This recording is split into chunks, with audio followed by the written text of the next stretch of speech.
You are listening to the Hiking Radio Network, where we talk the walk with shows by hikers, about hikers, for everybody.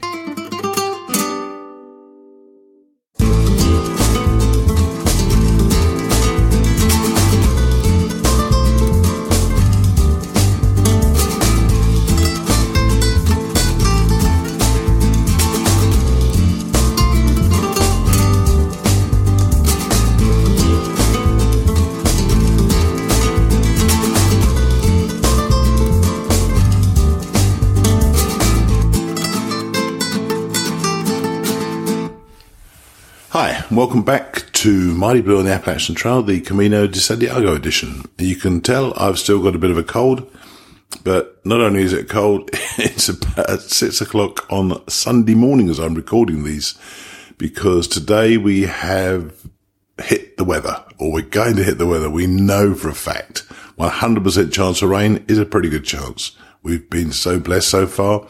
I wanted to make sure I got this recorded, and the first 3 days at least recorded, before we hit the rain today, because we've got a long day as well. But we're going to come back to what's happening in a moment.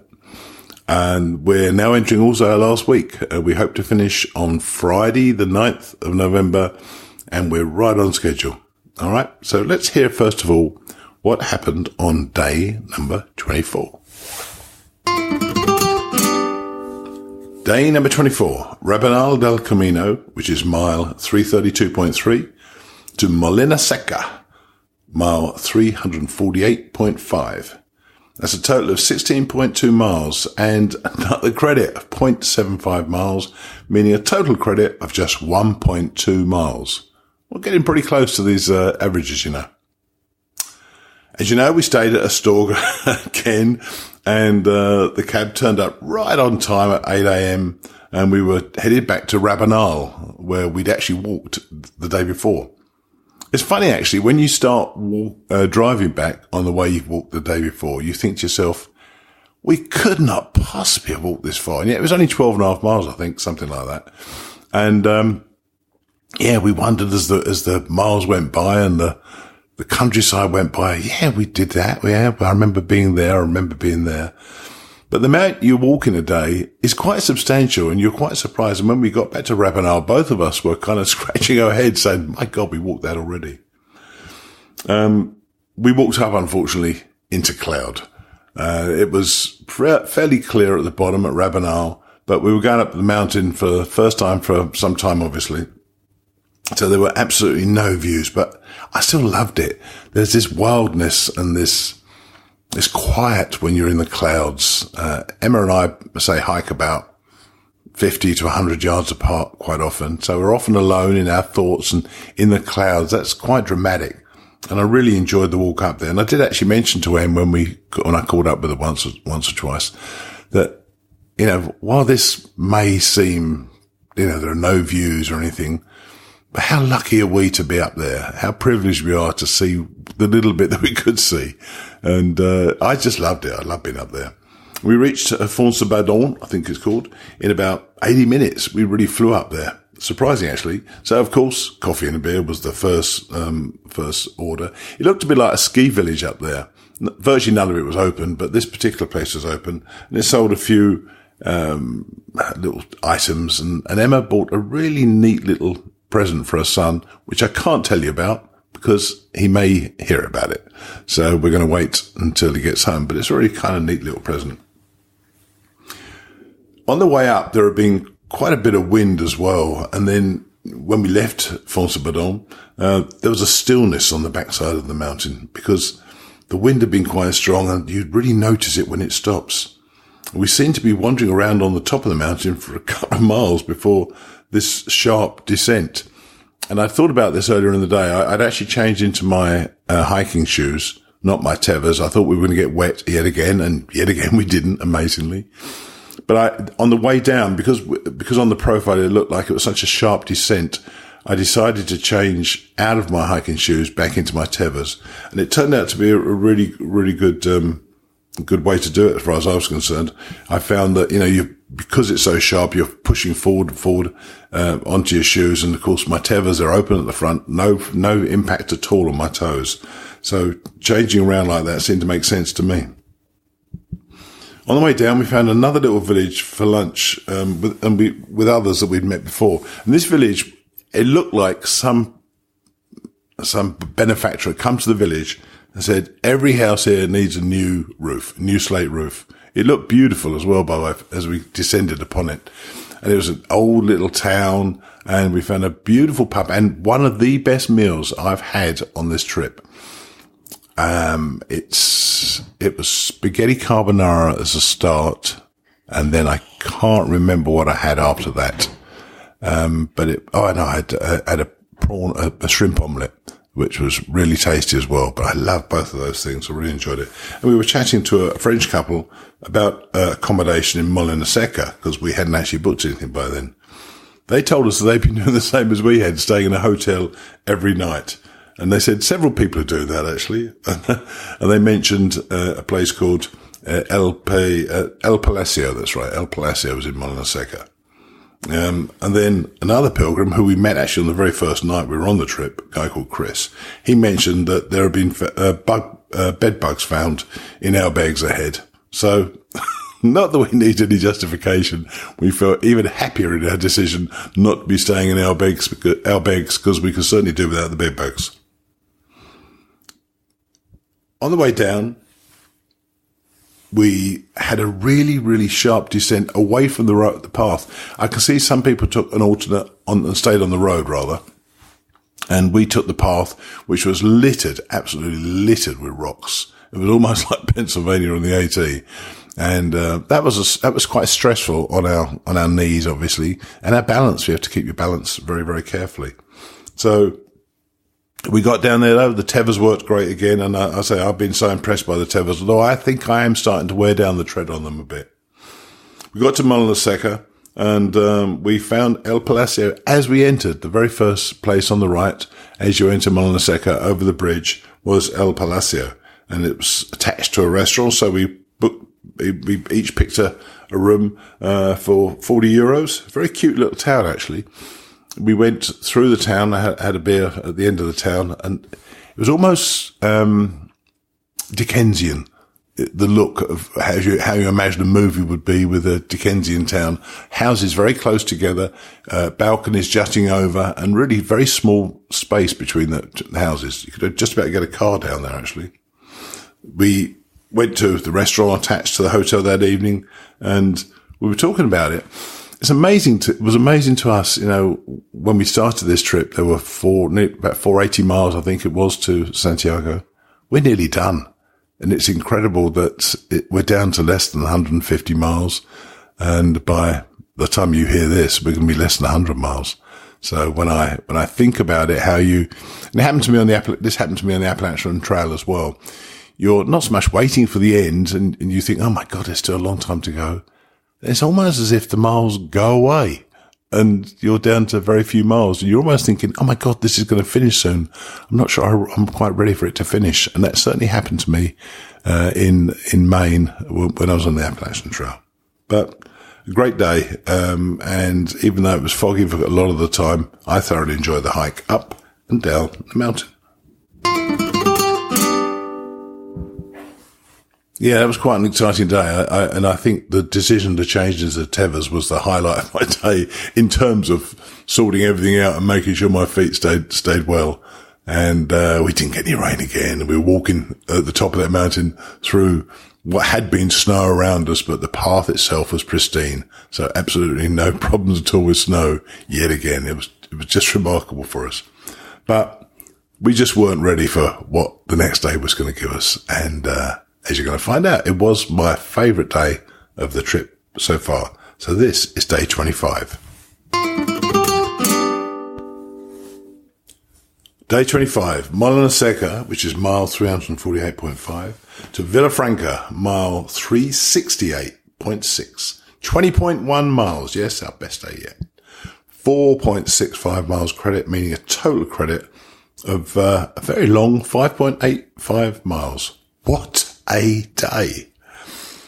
There was no breakfast until later at Molina Seca, so we set out at first light, intending to get to the next town a few kilometres away. And this day didn't start very well, by the way, because of this. We go through into this little town. I think it's called Camro or Campo or something like that. And there was literally nothing going on there. There was a steady climb out of the town, actually, and it warmed us up nicely. So I was soon stripped down to my shirt. I like wearing just a shirt and my trousers, as opposed to all bundled up and so on. And that little walk out of town, it was a steady climb, not too heavy at all, but we were just anticipating coffee and breakfast. We got out without coffee and breakfast. We went through this, it looked like we were going to hit Ponferrada, and it suddenly diverted to the left through this other little town. And then we found there was no coffee. I think, oh my gosh, there's still quite a way to Ponferrada. And when I checked the mileage, it was about an 8-kilometer walk from Molina Seca to Ponferrada. And we went through this, just basically alongside the road. We could see the town in the distance. We could see the church or the castle in the distance. And we could see we were winding around, but we were approaching it. It seemed to be relatively slowly. It was a nice day. There was no problem with the weather at all. So we were looking forward to that part of it. But as we started to climb up towards Ponferrada, we were both out of gas. It was unexpected for us that we were going to have to walk so far before we had coffee. And not that we were that bothered about the beer, but we certainly wanted a coffee and we were desperate for some breakfast. We went uphill and towards the old part of town, and suddenly it was almost vertically uphill. And as I say, having decided we were kind of out of gas already, it seemed to make it worse and worse and worse. And we were gasping for breath. Came to the top and you saw this truly magnificent old castle. It looked so much like Windsor Castle in the UK. And we got up and we just stared at it, but we frankly wanted the breakfast. And I turned and looked to the left and there was a coffee shop, a modern type coffee shop as well. And they were selling bacon and eggs and even had a vegan sausage for Emma because she doesn't eat bacon or any other meats, in fact. We had a few coffees and so on, and it just totally revitalized us. And this castle, we just followed the castle walls, taking photos up a beautiful hill. Some of these towns, they really look after themselves, and some of them really don't. And the ones who don't, it's probably because they can't afford to. But this was a bustling little town, and we followed it through. There was a lovely park we went through, thoroughly enjoyed that as well. And it turned out to be a big town, and it took a long time to get through the town. And I didn't know whether we were moving fast enough. Eventually, after several other kilometers, we came across our first bar, and of course, we stopped and had a beer. We actually had a large beer, which is unusual for us. In the morning, we just have small beers. But we had a large beer. We were very thirsty. We bumped into a woman called Steph from Oz, and we met up with Chris again, the guy we keep seeing Chris along the way. We just had a chat, and it was a lot of fun. But after the beer, I felt a little bit blah, I just couldn't really get back into it. I don't know what it is about me sometimes. If I stop, I just cannot get restarted. So I was dragging. And remember, I've already told you at the beginning, this was the best day I've had so far. But at that moment, I felt really blah, and I needed something, so I actually stopped for a coffee. I actually had a coffee, not a beer. And it's amazing the restorative effects of coffee, because I felt entirely revitalized for the rest of the day. And I think in many ways we kind of pitched our stops just right. When we needed a break, we took a break. We had a beer or coffee, or beer and a coffee, and it was just the right sort of time. And the miles just melted away. It was quite amazing, actually, how the miles were adding up and adding up and adding up, and we didn't feel at all bad. I felt better and better. We're going through some glorious countryside. It was beside a road, but it was quite not a busy road at all. And looking around, I was looking around the whole time, and there were great changing colours. Fall or autumn is all over the world, and we've got it here, and the changing colours here are magnificent. And obviously in the beautiful, clear, almost washed light, it was a treat to see. We actually stopped at a restaurant, a proper restaurant. We don't get too many what I would call proper restaurants. We had a good meal for about an hour and a half, and we just really relaxed. And once we finished, we were ready to go again. We carried on towards Villafranca. About 3 or 4 miles from Villafranca, and we had been following this road. But as I say, I was still enjoying following the road, but we suddenly turned off into the countryside, back through vines again, through a beautiful, tiny little old town again, where we just went straight through, didn't stop for anything at all. We were now really trying to get there before dark, to be honest with you. You know, it was a long day anyway. And really it was, we got to Villafranca, through this winding path, which went up and down and up and down. So we kept the exercise. We kept warming up and cooling down as we were going down. But it was like almost like a mini roller coaster on the way into Villafranca. And, it was a day I'm going to remember for a long time. All these colors as the evening light hit the hills, as the sun was dipping down, everything turns just that much cleaner and that much brighter. And then we got into town and found this place, which we'd already booked actually, called Hostel Restaurant Mendez. And it was at the back end of town. So we walked all the way through town to hit the restaurant, which took us over the 20-mile mark. But frankly, we were feeling great by then. But when we checked in, it was nearly dark. It was getting dark. And, we'd loved going through the town. And we had actually chatted when we got to town with two young women, Tash from London and Siobhan from Ireland. And they were out there together just having a blast. And we just sat and had a beer with them just before we went off to our restaurant. It turned out they were checking in the same restaurant as us as well. So that's how it worked out. We had dinner in the evening and we sat and chatted with Martha and Tim. We bump into them everywhere. We hadn't seen them for a couple of days, and it was great to see them again. Wonderful dinner, and the end of a truly wonderful day. Isn't it odd that what starts off as not a great start to a day can turn into such a wonderful day? I'm thinking back to that day now, actually, as I've been recording this as well, and it truly was just a wonderful time to be out here, and it's almost a reaffirmation of how beautiful it is out on this trail. And amazingly, what a contrast with the very next day, day number 26. Day 26, Villafranca, mile 368.6 to Ruitelan, whatever that is, Ruitelan, mile 381.1, just 12.5 miles. That's a 2.95 mile debit, meaning a total credit of 2.9 miles. You know what? After the beauty of the day before, there is virtually nothing to say about today. We stopped at auberges or bars and had a beer and so on. But we had breakfast at our hotel first, which was great. Then we headed off. And it was nearly all road walking beside a busy road, beside a barrier. And it just seemed to go on a constant curve around and around, crossing the river several times, but not in any way that would excite you at all. There were no real views. It was almost as if we were walking through this ravine through a road. We were going uphill because we're facing our last mountain on Sunday. I'm talking about Saturday now, but on Sunday, as I'm recording this, we're due to go out and we know the weather is going to be disastrous. 100% chance of rain. Not disastrous, but you know what I mean. It's going to be 100% chance of rain. And I've had to kind of work out what we're going to do, how we're going to do this. And I had plenty of time to think about it because there's nothing to look at on this walk, let me tell you.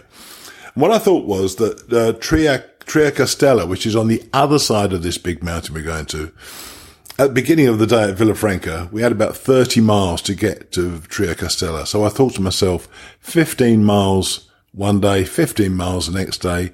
We could book in at Tria Castella, for Saturday night after doing hopefully nearly 15 miles. In the end, we failed. We did only 12.5 miles. We can taxi ahead to Tria Castella. Then on Sunday morning, which is right now as I'm recording this, we're going to taxi back to Villafranca. No, we're not. We're going to taxi back to Ruitelan, where we left off yesterday. we left off, we got into a bar, and we were able to tell this woman we needed a cab and explain in my pathetic attempt at Spanish, which actually is loud English, to get a cab. He understood it, and it was quite daunting to see this mountain. And with the rain coming today, we know this is going to be tough. I'm going to be back in my shoes today. But, we just called it a day. And having had that preview ride over the mountain, any minute now, we're going to go for breakfast, and then we're going to head off back to Ruitalan, and we'll be back at Triacastela tonight. So I'll be recording later and tell you what happened. It's now later in the day. It's now 7:00 on Sunday evening, and I've still got my cold, but I've just had the most wonderful day. Let me tell you all about it.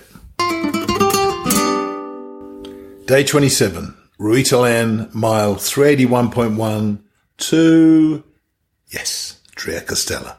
Mile 399.9, 18.8 miles, 3.35 miles credit, meaning a total credit of 6.25 miles. Well, we did it. And what a day we've had. I can't tell you. It was just an awesome day. You got a cab. The guy who took us, brought us here to Triacastela, yesterday. He was there at 7:30. These guys are always right on time. Luckily, there was a place in the village that opened, for breakfast at 6 a.m. So we were there at 6:45, had eggs, ham, cheese, and, well, I did anyway, all that sort of stuff. And coffee, obviously. We went back again, and drove back on a beautiful, beautiful morning. Unfortunately, it was a lot of red sky, and red sky in the morning. Shepherd's warning, as they say in the UK. And obviously it was a concern. We knew the rain was supposed to be coming. It was 100% chance of rain this morning, 100% chance of rain this afternoon, and 100% chance of rain this evening. So we felt there was a good chance of rain. And once again, having driven over it yesterday, we drove back again today. It took us 35 minutes to drive. And I thought it was daunting. Thing is, I kept equating our hike to the roads. You go round and round and round and stuff, but that's not how they've set the Camino up. Over this particular mountain, it's just been done so darn well. And those of you who remember this particular area, if you've done the Camino, you know what I mean. It takes you through these great little villages. So you've got some really, really steep ups, but then you've got some level bits and even some down bits. And then you go up again and you come to a village and there's a bar or there's a restaurant or panaderia, what they call themselves, the bread shops.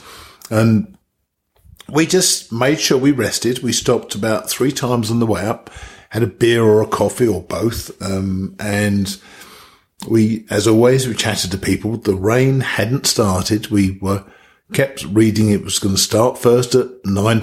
I think it was going to start at 8:45 a.m. Didn't. Then it was going to start about 9:45. Then it was going to be 11:45, and it still didn't. But then it did.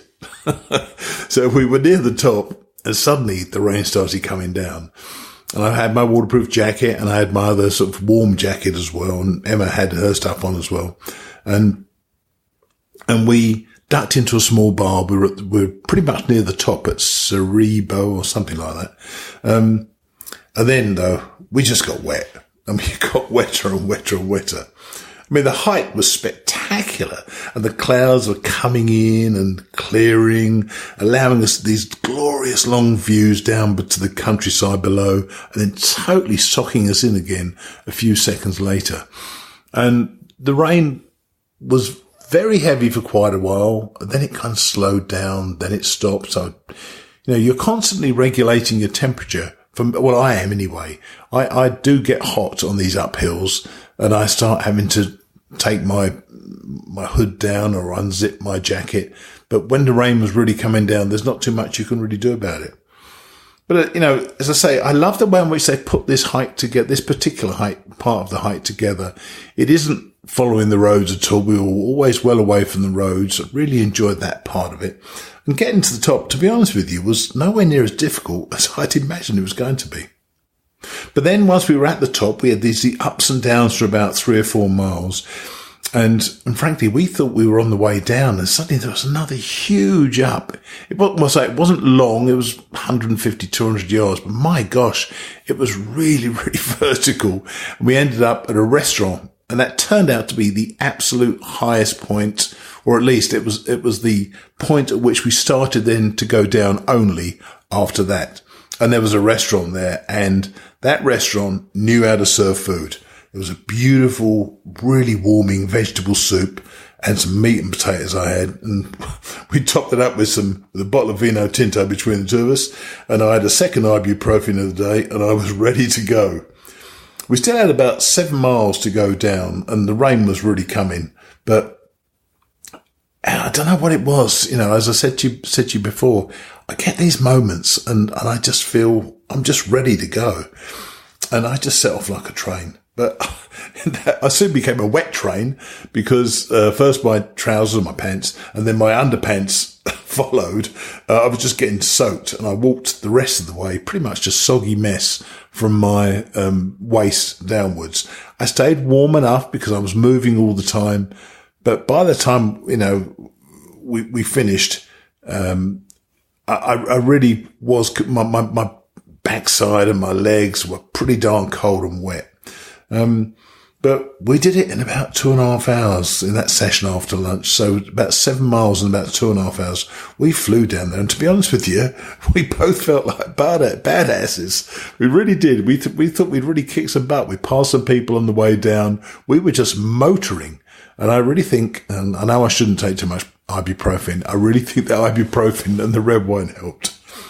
So we reached Tria Costella, just 1/10 of a mile away from mile number 400. How about that? So we got just 5 days to go. So we did it.